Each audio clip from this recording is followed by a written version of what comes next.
ReZero, Volume 1, Chapter 4, Part 2. Now that Subaru had made it safely back to the main street, he did his best to look for Natsatella. However, all that he could really do was open his eyes wide and stare at the passing crowd. Using his memories from the third time around, Subaru positioned himself near the fruit store he had become familiar with. The face of the scarred store owner that Subaru could see out of the corner of his eye was very stern. This time, our meeting wasn't exactly the best, was it? But I know that you really are a kind-hearted guy, Subaru said, giving the villainous-looking shop owner a thumbs up, to which the shop owner turned his face away from, annoyed. Subaru drew his thumbs back, feeling unloved, and then returned his gaze to the street. As always, there were tons of people passing by, of all shapes, sizes, and kinds.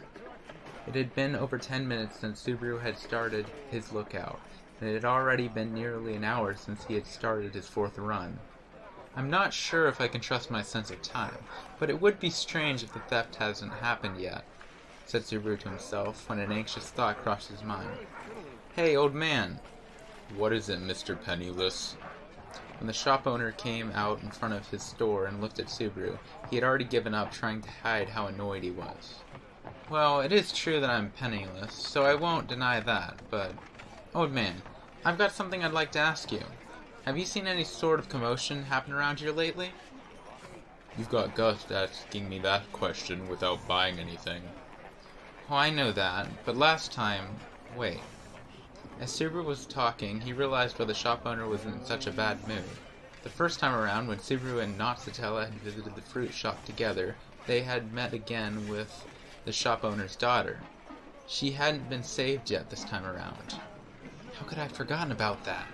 Don't tell me that I have to go find her first. What are you talking about? Oh, fine. Whatever. Look, kiddo. Those sort of commotions you're talking about aren't exactly unusual around here.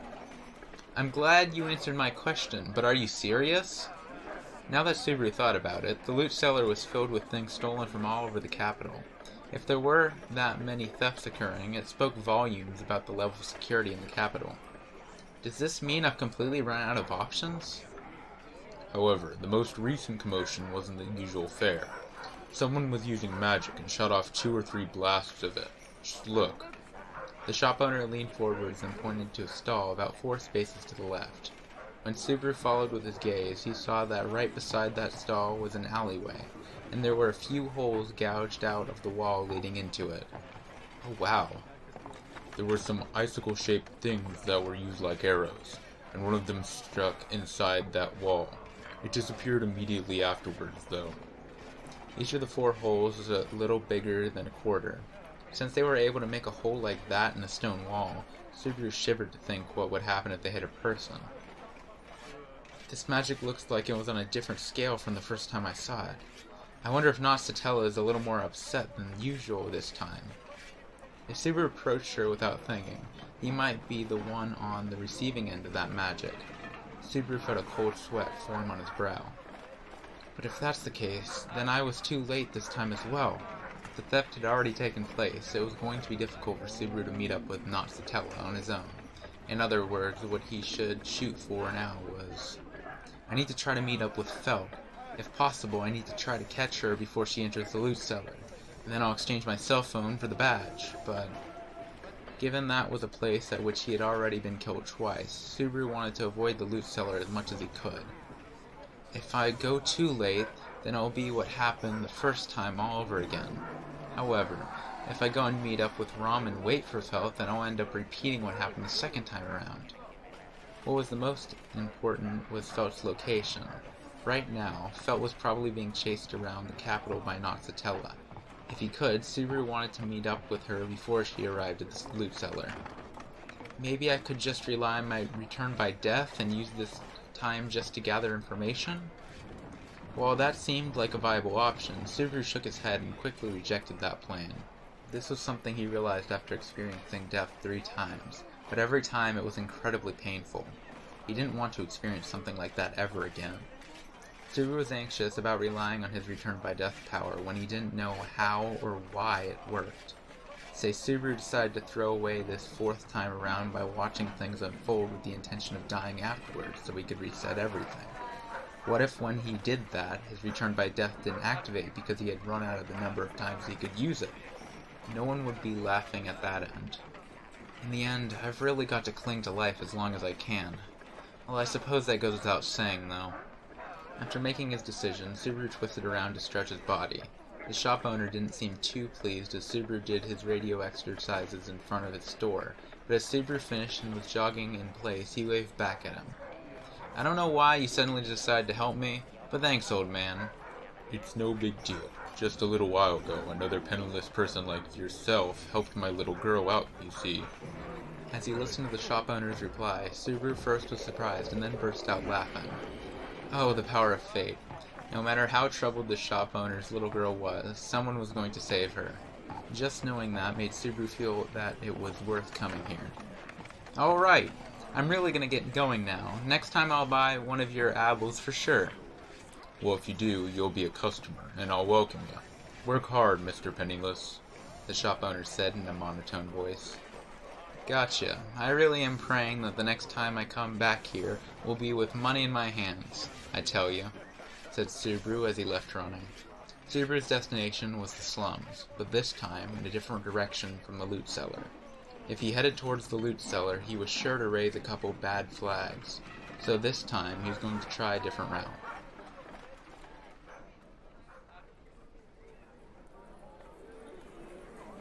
You're looking for where Felt lives?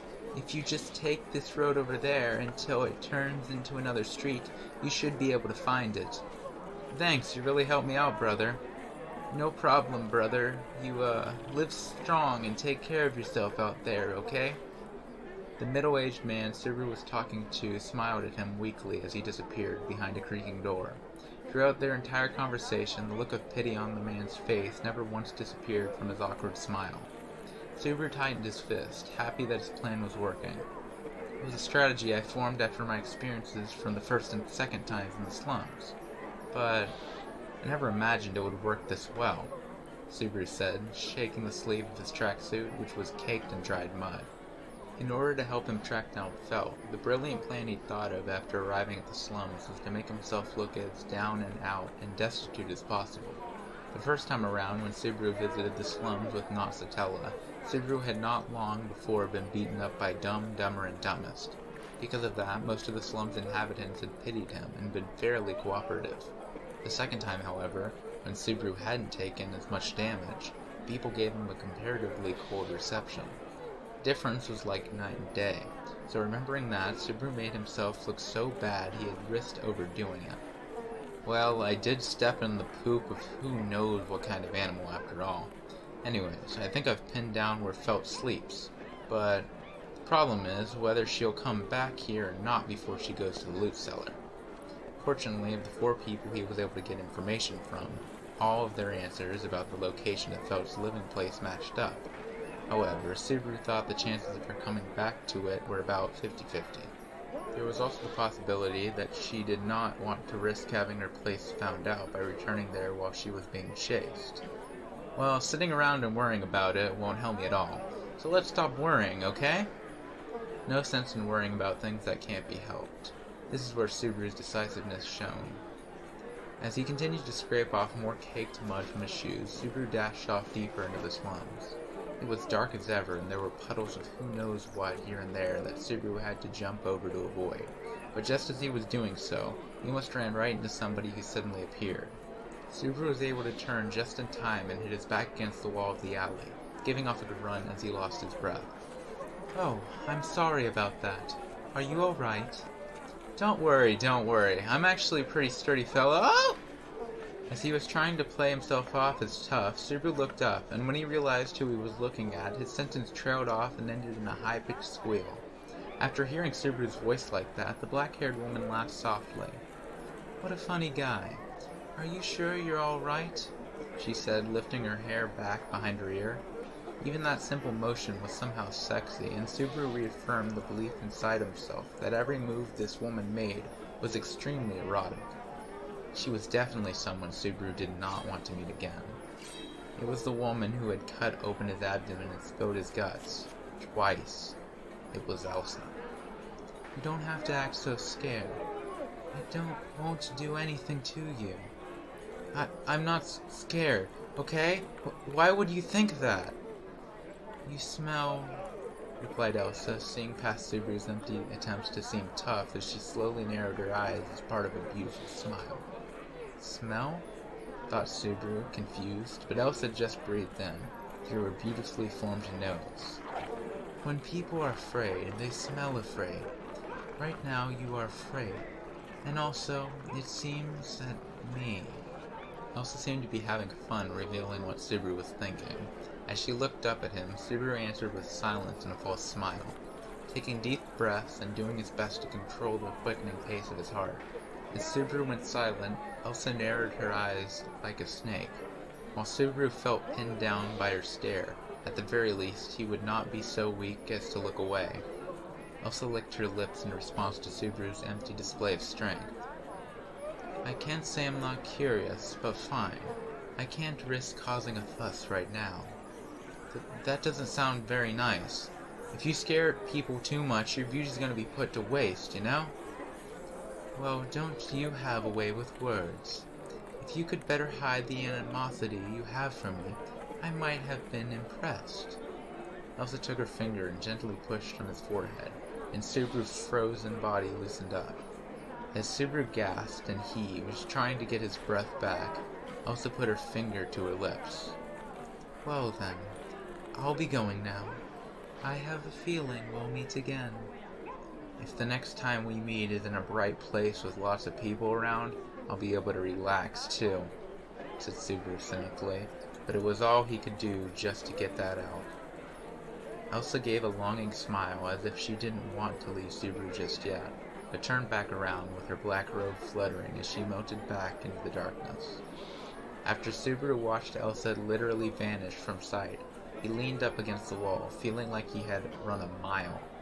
I definitely didn't expect to run into her just yet. I guess she was just wandering around the area before she went to the loot cellar? At the unexpected encounter with the final boss, Subaru felt as though his spirit was about to break. In terms of how mentally prepared he was to deal with either, meeting Elsa had much more of an impact on him than meeting Noxtella. Subaru prayed that this was the last time he was going to have to see Elsa. I think that Felt's place is just farther down ahead, but Elsa couldn't have found Felt and already wreaked havoc, could she? She was a deranged psycho who derived pleasure from cutting open people's stomachs. It was not unthinkable that she would have slaughtered 2 or 3 people just to kill time. Plus, with this being the deepest part of the slums, Subaru had a bad feeling about what he might find. It's probably alright. I didn't see or smell any blood, I think.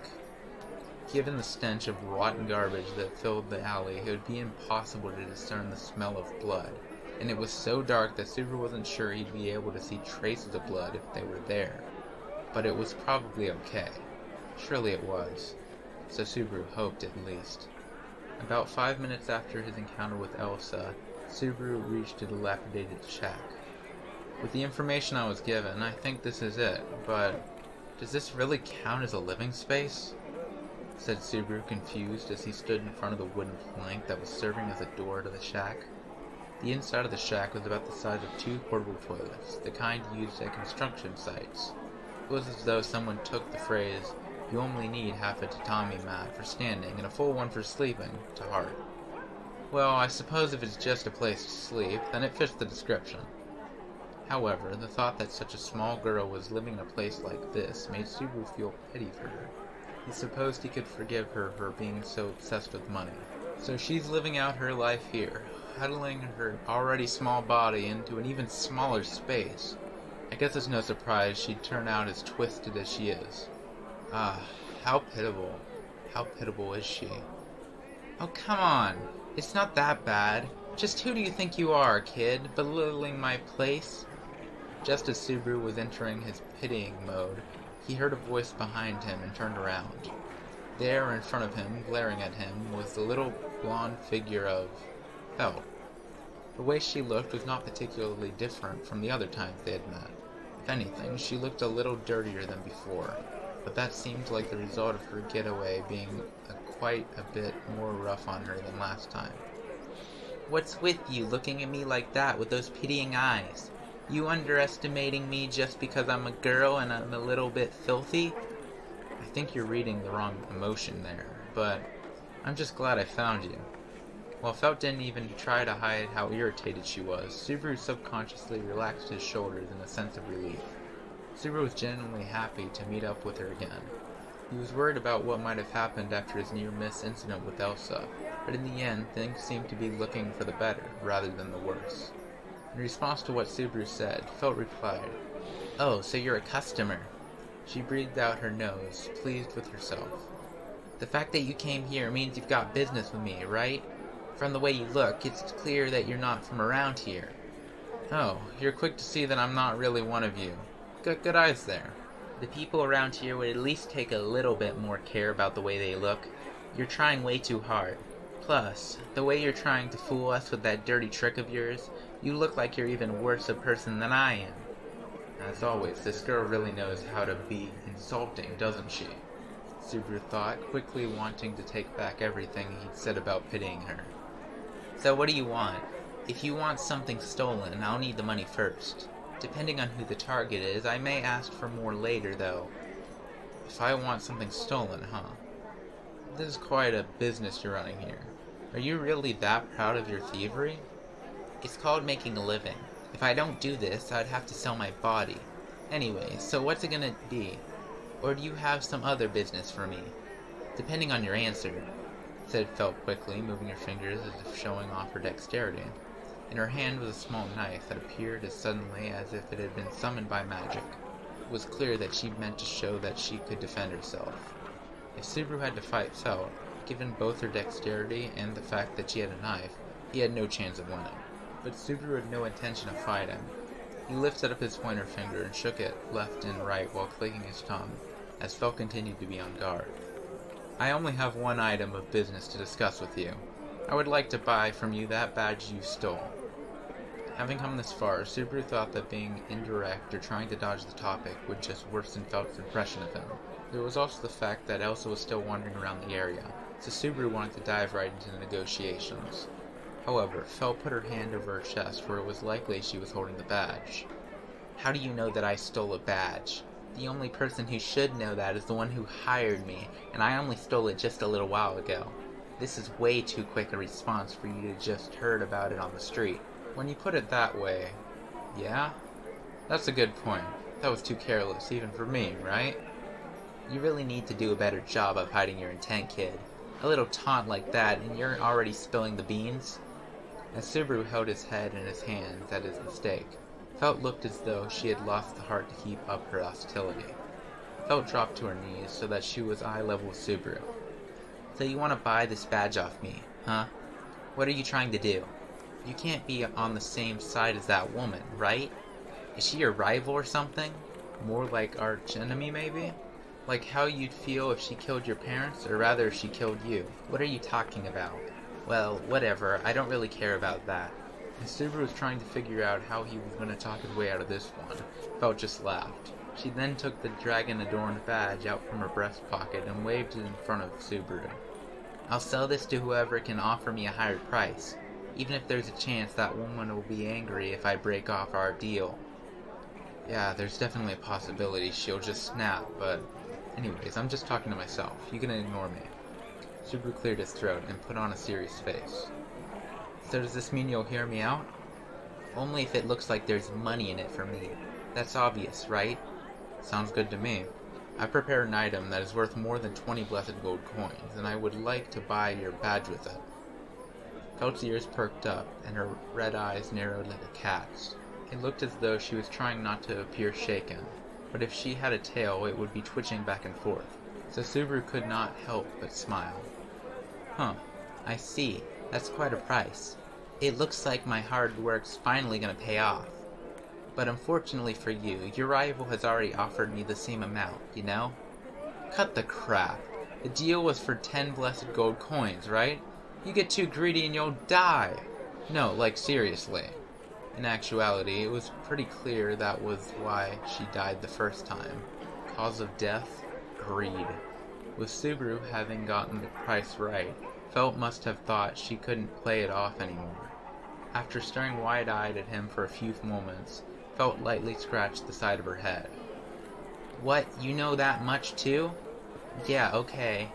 The deal was for 10 blessed gold coins. But you know, if I tell the person who hired me that another offer was made, she might counteroffer with more, you know?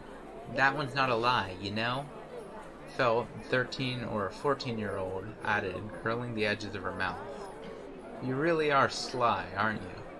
I'd like to say just give it up and take the deal, but I don't suppose you'd listen to me, huh? Of course not. Plus, I'm not sure I can trust you. My ears didn't miss a word you said. You didn't say you brought 20 blessed gold coins, but only something worth that much. Isn't this a little unfair with me knowing nothing about what you've got up your sleeve, but you knowing all about me? I think it's more of a matter of how much you can prepare that really matters in negotiations. But it is true that without showing you this first, we're not going to get anywhere. Subaru wanted to avoid having Felt sulk too much and wasting time, so he took his key item for the negotiations, his cell phone, out of his breast pocket. Upon seeing the small device, Felt raised her eyebrows a little bit, but that was it. As always, she didn't respond to anything unless it was clear that it would lead her to money. 20 blessed gold coins for this thing? It only looks like a hand mirror to me. This is one of those immensely popular media. It can take a slice of time and freeze it, saving it away. Subaru turned on the continuous shooting mode. A light and mechanical sound went off several times. The bright light flashed through the alley and showered Felt with light. Whoa, she said in a rare show of girliness as she reacted. Felt looked as though she was about to complain, but Subaru quickly showed her the cell phone screen. This is the power of this media. Using it, you can leave behind a clear image. Another thing to add is that this is a very rare item. This is the only one like this in the entire world. How about that? Subaru had gotten used to explaining the cell phone's function at this point, and when he finished, Felt went, and then looked carefully at the cell phone in Subaru's hands before nodding in agreement. It doesn't seem like you're lying, but this is me? You said a clear image, but I think I'm quite a bit better looking than this. If you weren't in such a terrible environment and eating better, and, while it may contribute to what you think of as a shrewd business sense, if you could rid yourself of that sly, dirty personality of yours, I'd say there's hope for you. It's really just a matter of how you're dressed up. If we're talking about choosing the right words to say, you have no talent when it comes to holding a conversation, do you? Jeez. While Subaru might have scored himself a bit of irritation from the last statement, things were going well overall. However, one of those strong points of the people who lived in the slums was that they never easily agreed to anything. I'll accept that this thing you have is rare, but I'm still not sure if I believe you when you say it's worth 20 blessed gold coins. I'm not such an airhead that I'll take you at your word. Well, that's to be expected. I don't mind personally that you've got a spongy brain, but you're right, we need a third party's opinion. It would have been great if Subaru could have pushed the negotiations through then and there, but he'd expected that this wasn't going to work. The problem was who to use as a third party. Deep in the slums, there's this place called the loot cellar. It's just as the name suggests, but I think that the quickest way will be to ask the weird old man that's there. He's fair when it comes to appraisals. He's very experienced, so I think he wouldn't have a problem, even with this media. I thought this would happen. Subaru had expected Felt to suggest wrong. It was also her meet-up point with Elsa, as well as a place where she'd have a bodyguard if things went south. Given that an appraising eye was necessary for Subaru's media card, there really was no other choice. However, Subaru really wanted to have everything settled before they ended up at the loot cellar. I have no problem with having the old man look at it, but... Are you really gonna call him old man without even having met him yet? You may regret it, you know? He's pretty rough with people who don't know how to show respect. Despite that, he seems to be quite doting on a certain foul-mouthed young girl, always giving her milk and all. Subaru thought about the bald old man who always looked at Felt with calm eyes. From Rom's perspective, it must be like taking care of a granddaughter, but Subaru had no problem with him. It was the place that was the issue.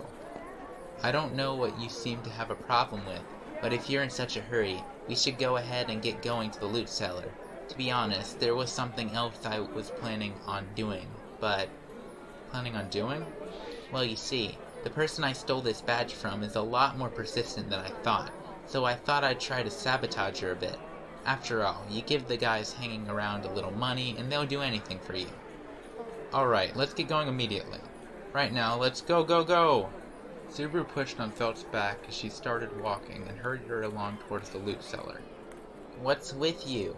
Complained Felt, puffing up her cheeks, but Subaru was proud of himself for being able to avoid as many casualties as he could.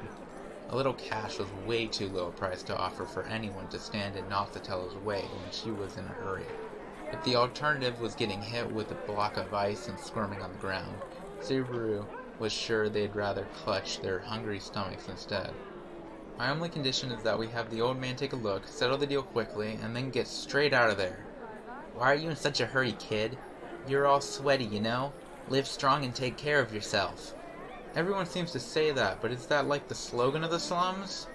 Subaru had the feeling they should change it from live strong to live rough.